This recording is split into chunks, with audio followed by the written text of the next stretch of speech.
चलिए आइए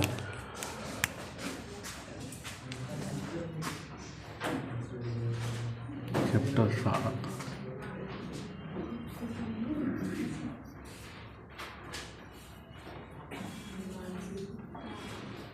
आनुवांशिकता तथा जैव विकास है ना बाबू। देखिए आनुवांशिकता हमने ख़त्म कर दिया था ना। अब बचा हुआ केवल जैव विकास। आइए जैव विकास।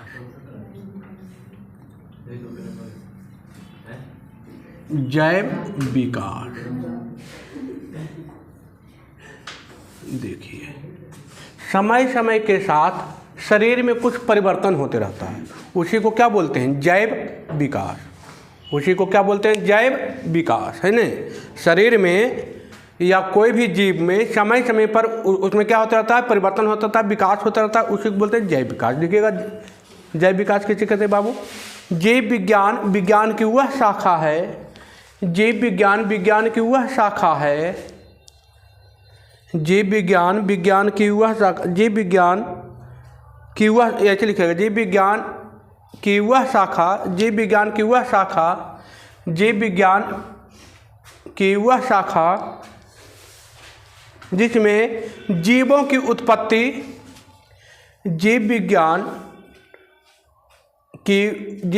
की वह शाखा जिसमें जीवों की उत्पत्ति तथा उसके पूर्वजों का इतिहास, जीव विज्ञान की वह शाखा जिसमें जीवों की उत्पत्ति तथा उसके पूर्वजों का इतिहास। जैसे देखिए आदमी का पूर्वज क्या था? बंदर था, लंगूर था, तो पूँछ होता था। अब आदमी का पूँछ है? नहीं है। क्यों? तो वो पूँछ खत्म पहले था, लेकिन धीरे धीरे जब आदमी विकास किया तो पूँछ का उपयोग जो है करना कर दिया बंद। अब जिसका उपयोग होना हो जाएगा बंद, वो अपने आप छोटा होने लगता है। ठीक है, अपने आप क्या होने लगता है? छोटा। और धीरे धीरे छोटा होते होते क्या हो जाएगा? ख़त्म हो। तो इसी चलते पूँछ क्या हो गया आदमी का? ख़त्म, है ना। पहले जो था थोतना होता था लंबा। काहे लंबा होता था? तो कोई भी चीज़ चीर के फाड़ के मुँह से खाती करता था। अब जो है कि हाथ से उसको तोड़ के छोटा छोटा निवाला लेता है। तो इसका उपयोग तो कम गया ना चीरने फाड़ने की। तो पहले दांत भी होता था एकदम लंबा लंबा। अब चीरने फाड़ने की जो अथी है वो गया कम, इसलिए सब कुछ क्या होने लगा है? छोटा छोटा। और पहले मुंह जो था ऐसे था, धीरे धीरे आ गया, खोची आ गया, बराबर आ गया कि नहीं आ गया? तो ये चेंज हो रहा है। ये क्या हो रहा है? चेंज हो रहा है। तो जैव विकास हो रहा है। इसी को कहते हैं क्या? विकास हो रहा है। सबसे पहले जो था, जो माने लंगूर था या जो बंदर था, वो सबसे पहला बार काटने वाला सामान का उत्पत्ति किया था, पत्थर से, है ना। पत्थर से देखा कि नोखिला हो गया, तो सबसे पहले काटा था वो। तो धीरे धीरे वहाँ से उसका विकास हुआ, सोचने की क्षमता हुआ, क्या चाहिए, ऐसे किए तो कट गया, ऐसे किए तो ये हो गया, मैंने उसी तरह उसका क्या हो गया? धीरे धीरे विकास होने लगा, है ना। लिखिएगा जीव विज्ञान की वह शाखा जिसमें जीवों की उत्पत्ति तथा उसके पूर्वजों का इतिहास तथा उनके समय समय पर हुए कर्मिक परिवर्तन तथा उनके समय समय पर हुए कर्मिक परिवर्तनों का अध्ययन किया जाता है, जिसे जैव विकास कहते हैं। जीव विज्ञान की वह शाखा जिसमें जीवों की उत्पत्ति तथा उसके पूर्वजों का इतिहास तथा उनके समय समय पर हुए कर्मिक परिवर्तनों का अध्ययन किया जाता है, जिसे जैव विकास कहते हैं। जिसे क्या कहते हैं? जैव विकास कहते हैं। अब देखिए आइए जैव विकास से आगे बढ़ते हैं। लिखते हैं उपार्जित लक्षण।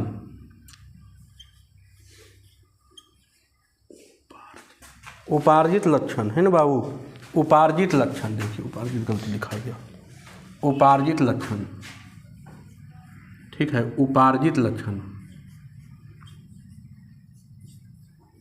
उपार्जित लक्षण, उपार्जित लक्षण क्या है भाई, इसी में एक पॉइंट है, क्या है उपार्जित लक्षण। उपार्जित लक्षण क्या, उपार्जित मतलब होता है नया चीज का उपार्जन होना। तो जो नया गुण अपने आ जाए ना, जो गुण आपके माता पिता से नहीं आकर के आपके व्यवहार से आ जाए, आपके वातावरण से आ जाए, तो वो गुण आपके माता पिता से नहीं आया है, वो गुण आपके माता पिता से नहीं आया है। जैसे कोई माता पिता बाल बच्चा के सिगरेट पीने के लिए सिखाता है, नहीं सिखाता है, वो गुण आपके दोस्त में ही से आता है ना, चाहिए बात। बाकी आप होशियार हैं, आप समझ रहे हैं हम क्या बोलना चाह रहे हैं। तो वो गुण माता पिता के पास नहीं था, लेकिन आप दोस्त मोहित से सीख गए, सीखे कि नहीं दोस्त मोहित। तो जो दोस्त मोहित है, जो आप में गुण बाहरी माता पिता के अलावे बाहरी गुण आ रहा है, उसी को क्या बोलते हैं, उपार्जित लक्षण। आए समझ में, है ना। चलिए तो लिखिएगा, ये ऐसे लक्षण को लिखिएगा, ऐसे लक्षण को जो किसी जीव को उसके माता पिता से, ऐसे लक्षण को जो किसी जीव के उसके माता पिता से आनुवंशिकता द्वारा नहीं मिलते हैं। ऐसे लक्षण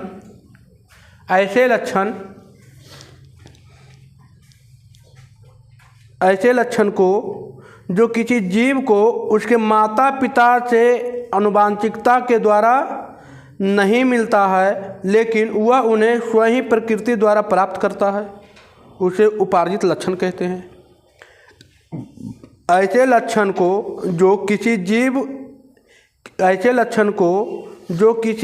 जीव को उसके माता पिता से आनुवंशिकता द्वारा नहीं मिलता है, उसके माता पिता से आनुवंशिकता द्वारा नहीं मिलता है या नहीं प्राप्त करता है,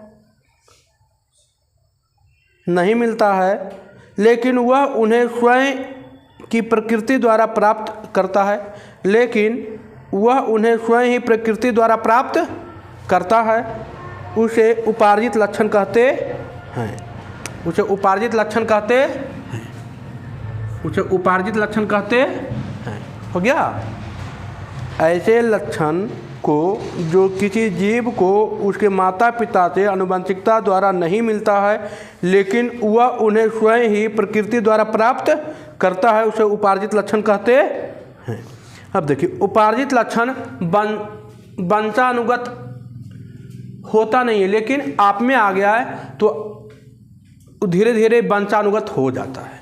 क्या हो जाता है, वंशानुगत हो जाता है। तो लिखिएगा अगला पॉइंट, उपार्जित लक्षण का वंशागति सिद्धांत लैमार्क ने दिया था। कौन दिया था बाबू, लैमार्क दिया था, है ना। आनुवांशिक लक्षण लैमार्क लिखे,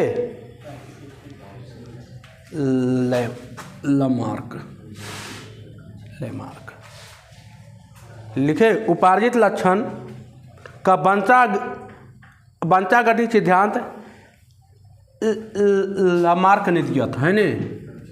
किताब में दिया होगा लैमार्क, ठीक है।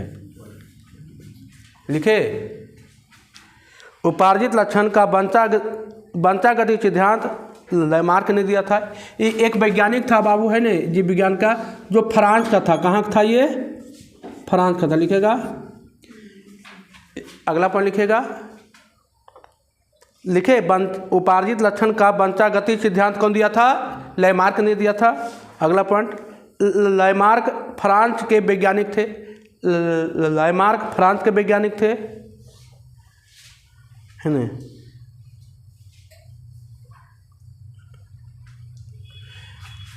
कहाँ के निवासी थे, फ्रांस के निवासी थे, फ्रांस के वैज्ञानिक थे। इन्होंने एक बुक लिखा था, ठीक है। इन्होंने इसी पर, उपार्जित लक्षण पर एक बुक लिखा था, जिसका नाम था, लिखेगा, इन्होंने एक पुस्तक लिखा जिसका नाम फिलोसफिक जूलॉजिकल जोलॉजिक था, फिलोसफिक है ना, लिखिएगा फिलोसफिक,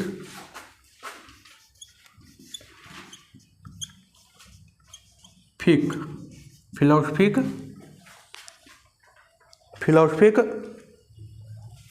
जूलॉजिक,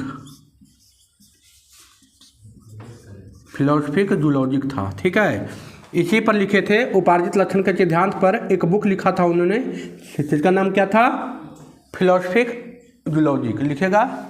इन्होंने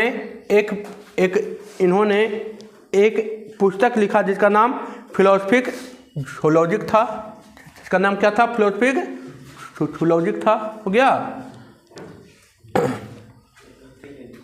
अगला पॉइंट, लैमार्क जो सिद्धांत दिए थे, इस सिद्धांत को क्या कहते हैं, लैमार्कवाद भी कहते हैं, लिखिएगा। इस सिद्धांत को लैमार्कवाद भी कहते हैं, इस सिद्धांत को लैमार्कवाद भी कहते हैं, इस सिद्धांत को लैमार्कवाद भी कहते हैं, लैमार्कवाद भी कहते हैं, इस सिद्धांत को लैमार्कवाद भी कहते हैं, है ना, इस सिद्धांत को लैमार्कवाद भी कहते हैं, लिखिएगा। इनका पूरा नाम था चार्ल्स डार्विन। ठीक है, चलिए लिखिएगा, डार्विन के अनुसार, है ना, चार्ल्स डार्विन लैमार्क इनका पूरा नाम था, लिखिएगा। डार्विन के अनुसार अगला पॉइंट, इनका पूरा नाम था चार्ल्स, है ना, चलिए आइए लिखिएगा। डार्विन के अनुसार ये लक्षण वंशानुगत हो जाते हैं, है ना, चार्ल्स डार्विन लैमार्क, लिखे, ये लक्षण वंशानुगत हो जाते हैं, ये लक्षण वंशानुगत हो जाते हैं। ये जो था उपार्जित लक्षण क्या हो जाते हैं, आगे चल के क्या हो जाता है, वंशानुगत हो जाता है। ठीक है, ये लक्षण वंशानुगत हो जाते हैं और अगली पीढ़ी में आकर विभिन्नताएं उत्पन्न करता है। ये लक्षण वंशानुगत हो जाते हैं, ये लक्षण वंशानुगत हो जाते हैं, ये लक्षण वंशानुगत हो जाते हैं, ये लक्षण आनुवांशिक हो जाते हैं या वंशानुगत हो जाते हैं और अगली पीढ़ी में आकर विभिन्नताएं उत्पन्न करती है, और अगली पीढ़ी में आकर ये लक्षण आनुवांशिक हो जाते हैं और अगली पीढ़ी में जाकर विभिन्नताएं उत्पन्न करते हैं, जिससे नई जाति की उत्पत्ति होती है। ये लक्षण आनुवांशिक हो जाते हैं और अगली पीढ़ी में जाकर विभिन्नताएं उत्पन्न करते हैं, जिससे नई जाति की उत्पत्ति हो जाती है, जिससे नई जाति की उत्पत्ति हो जाती है, जिससे नई जाति की क्या हो जाती है बाबू, उत्पत्ति हो जाती है ना, जिससे नई जाति की उत्पत्ति हो जाती है। अब देखिए,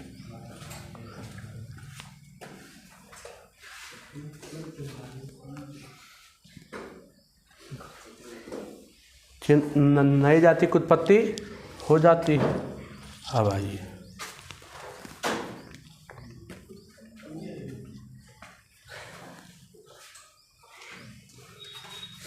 है नहीं, अब आइए,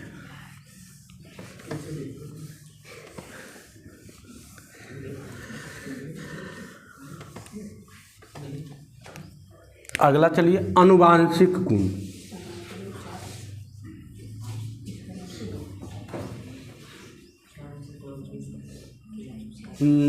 सुधरेगा लेकिन नहीं, कुत्ता सुधरा है, कुत्ता के पूछ गाड़ दीजिए ज़मीन में, 6 महीना गाड़ कर रखिए, फिर निकलेगा तो ऐसे करेगा, फिर खड़ी हो जाएगा, है नहीं।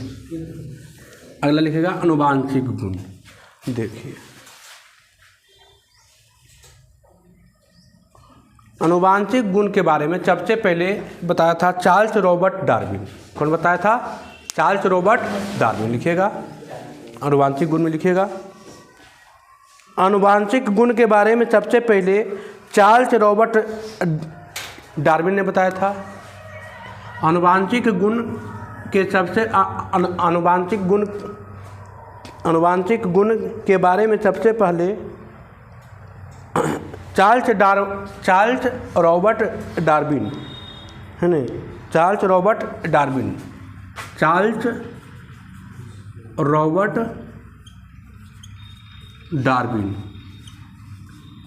है ना, चार्ल्स रॉबर्ट डार्विन ने बताया था।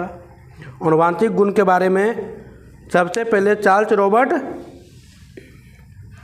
डार्विन ने बताया था। ये देखिए, ये जो था एक किताब भी लिखा था जिसका नाम है the origin of species, the origin of species है ना। पूछेगा कि जैसे एगो किताब लिखाए थे ना, तो वो किताब है, दोनों किताब पूछता है ना। पूछेगा फिलोसफिक जूलॉजी के लेखक कौन है? लामार्क। कौन है? लामार्क। अब पूछेगा the origin of species, the origin of species, the origin of species. ठीक है, पूछेगा the origin the origin of species. ठीक है, द ओरिजिन ऑफ स्पीशीज पूछेगा कि द ओरिजिन ऑफ स्पीशीज के लेखक कौन है? तो चार्ल्स रॉबर्ट डार्विन। इसमें चर्चा किया गया जैव विकास का। ठीक है, इसमें किसकी चर्चा किया गया है? जैव विकास का। तो लिखेगा इन्होंने एक पुस्तक लिखी जिसका नाम द ओरिजिन ऑफ स्पीशीज था। इन्होंने एक पुस्तक लिखी जिसका नाम द ओरिजिन ऑफ स्पीशीज था।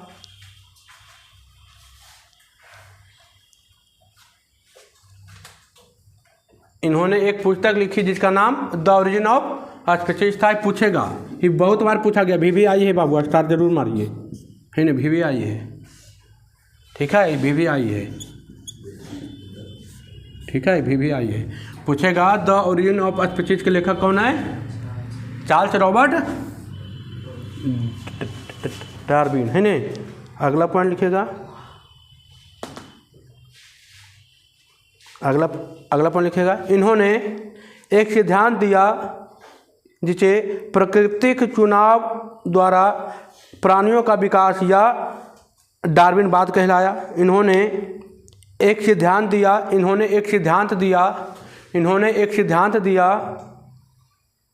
जिसे प्राकृतिक चुनाव द्वारा प्राणियों का विकास।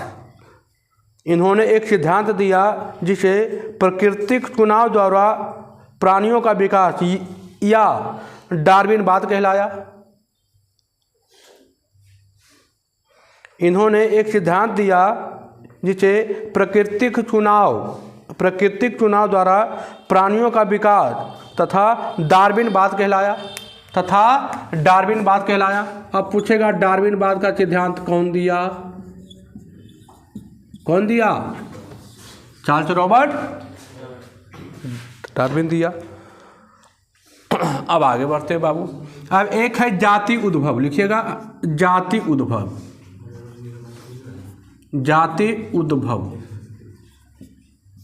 क्या है जाति उद्भव बाबू? है नहीं, लिखिएगा जाति उद्भव या उद्भवन, जाति उद्भवन। ठीक है, जाति उद्भवन। आइए जाति उद्भवन, जैसे देखिए रियल में जो हमारे हिंदू रिवाज में भगवान के द्वारा चारे कास्ट बनाया गया है। आज जितना कास्ट बन जाइए, लेकिन भगवान के द्वारा 4 कास्ट, ब्राह्मण, राजपूत और शूद्र और वैश्य, 4 कास्ट। आप जितना कास्ट बन जाइए, लेकिन रियल में कितना कास्ट था? 4 कास्ट था, जो कि हम पढ़ाए भी हैं 9th में। तो 4 कास्ट था। तो अब उस 4 कास्ट से मिलकर के आज 4000 कास्ट में बदल गया। तो जाति बदल गया ना। कोई कहता हम धानुक हैं, कोई कहता हम कहार हैं, कोई कहेगा हम हम फलना है, हम चिलना है, टाटी है तो पार्टी है तो आटी है तो नेवारी है। मैंने चंद तरह के कास्ट क्या हो गया है ना। तो पहले, लेकिन पहले इतना कास्ट नहीं था। भगवान के द्वारा कितना कास्ट बनाया गया है? 4 कास्ट। तो ये कास्ट बना कैसे? कोई कहेगा हम लोहार है तो लोहा वाला जो काम करता है उसको लोहार कह दिया, जो लकड़ी वाला काम करता है उसको बरही कह दिया। तो काम के आधार पर बांट दिया। किसके आधार पर बांट दिया? काम के आधार पर। जो ले रहा है, दान ले रहा है, उसको पंडित जी कह दिया। तो कुल के काम के आधार पर यहाँ क्या हो गया है? जाति बत गया। तो जाति उद्भव का मतलब वही होता है कि एक जाति से उसे कई एक नई जाति का उत्पन्न हो जाना ही क्या कहलाता है? जाति उद्भवन कहलाता है या जाति उद्भव कहलाता है। ठीक है। एक जाति से उसे अनेक जाति में बदल जाए, मैंने एक जाति से 3-4 जाति आ जाए तो जाति का निर्माण हो रहा है ना। तो उसी को क्या बोलेंगे? जाति उद्भव, है ना। लिखिएगा, एक जाति से 2 अलग अलग जाति का निर्माण हो जाए उसे ही जाति उद्भवन कहते हैं। एक जाति से 2 अलग अलग जाति का निर्माण हो जाए तो उसे जाति उद्भवन कहते हैं।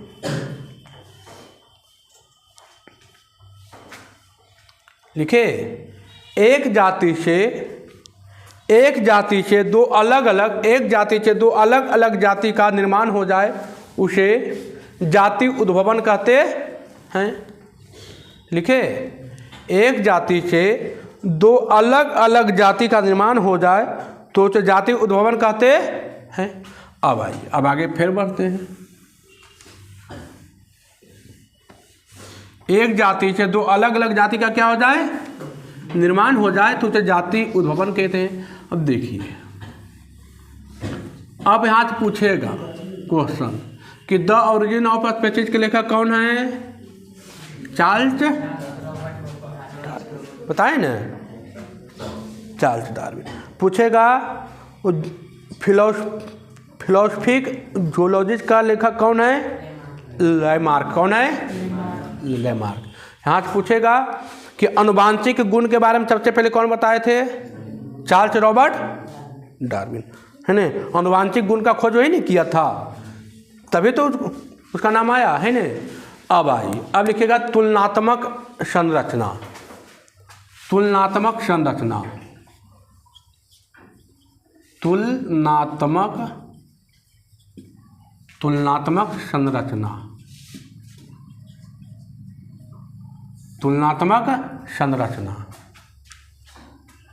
तुलनात्मक संरचना। ये 2 प्रकार के होता है बाबू, है ना। तुलनात्मक संरचना जो है 2 प्रकार के होता है। पहला होता है समजात अंग और दूसरा होता है असमान अंग, है ना। समजात अंग और दूसरा होता है असमजात अंग, दूसरा होता है असमजात अंग, असमजात अंग,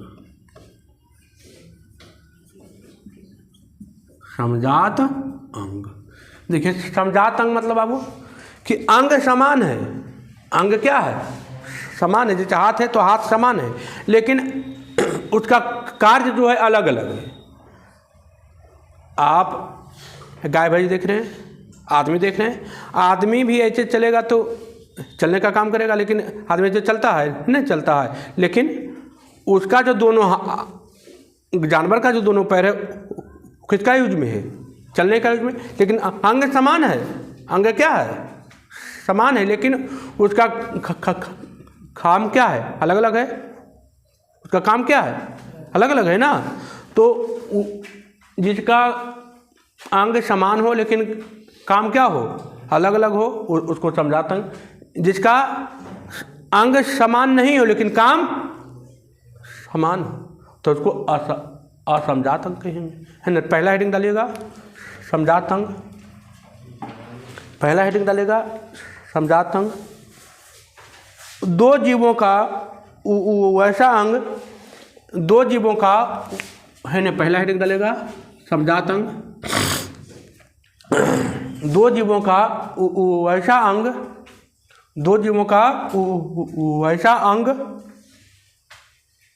जिसकी संरचना समान रहे, जिसकी संरचना समान हो, लेकिन दो जीवों का वैसा अंग जिसकी संरचना समान रहे लेकिन कार्य अलग अलग रहे तो उसे समजात अंग कहते हैं।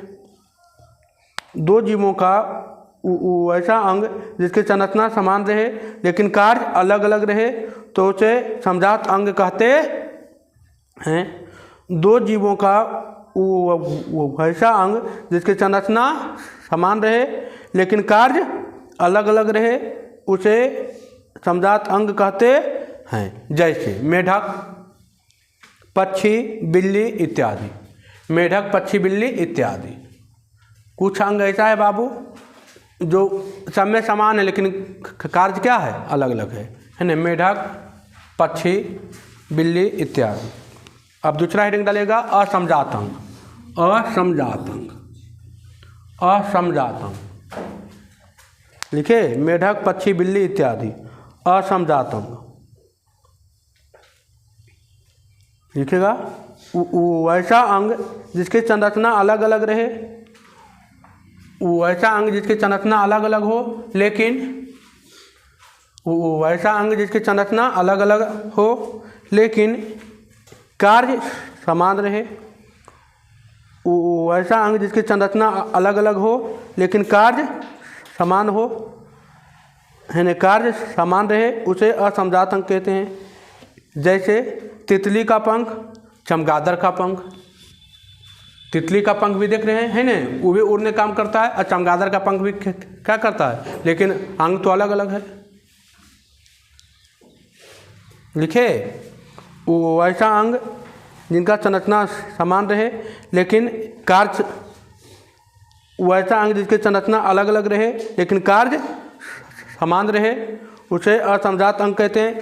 जैसे तितली का पंख है ना बाबू, कौमा चमगादड़ का पंख, तितली का पंख और चमगादड़ का पंख इत्यादि। अब लिखिएगा, देखिए अब क्या है, कोई भी पुराना पेड़ है, पुराना पत्थर है, पुराना शिवलिंग है तो उसका आयु पता चलता है ना, है पता चलता है। 5000 साल पुराना पत्थर है, 5 लाख करोड़ वर्ष पुराना शिवलिंग है, कहता है कि नहीं कहता। तो वो कैसे पता चलता है, कैसे पता चलता है, तो रेडियो कार्बन से है ना, रेडियो कार्बन C14 से पूरा पता चल जाएगा कि आपका वास्तविक आयु क्या है। आप छुपा रहे हैं ना, तुरंत कार्बन 14 लगाएगा, आपका आयु फेंक देगा कितना आयु है ना, लगभग में बता देगा कि आप जैसे 14 साल के हैं तो कह देगा लमसम 14 साल के हैं, 15 साल के हैं तो कहेगा लमसम 15 साल के हैं, लमसम तो बता दिया ना। चलिए लिखिएगा, जीवाश्म की आयु ज्ञात करने के लिए, जीवाश्म की आयु ज्ञात करने के लिए रेडियो कार्बन काल, जीवाश्म की आयु ज्ञात करने के लिए, जीवाश्म की आयु ज्ञात करने के लिए रेडियो कार्बन काल निर्धारण से पता चलता है। जीवाश्म की आयु ज्ञात करने के लिए रेडियो कार्बन काल निर्धारण से पता चलता है। जीवाश्म की आयु ज्ञात करने के लिए रेडियो कार्बन काल निर्धारण से पता चलता है ना, रेडियो कार्बन काल निर्धारण से पता चलता है। आपका चैप्टर हो गया समाप्त है ना। जो मेन था इसमें मेन पॉइंट था पढ़ा दिए है ना। पूरा बायोलॉजी क्या हो गया, फिजिक्स ख़त्म, बायोलॉजी ख़त्म और केमिस्ट्री ख़त्म हो गया ना। चलिए आप लोग मेहनत करते रहिए, ठीक है बाबू, धन्यवाद।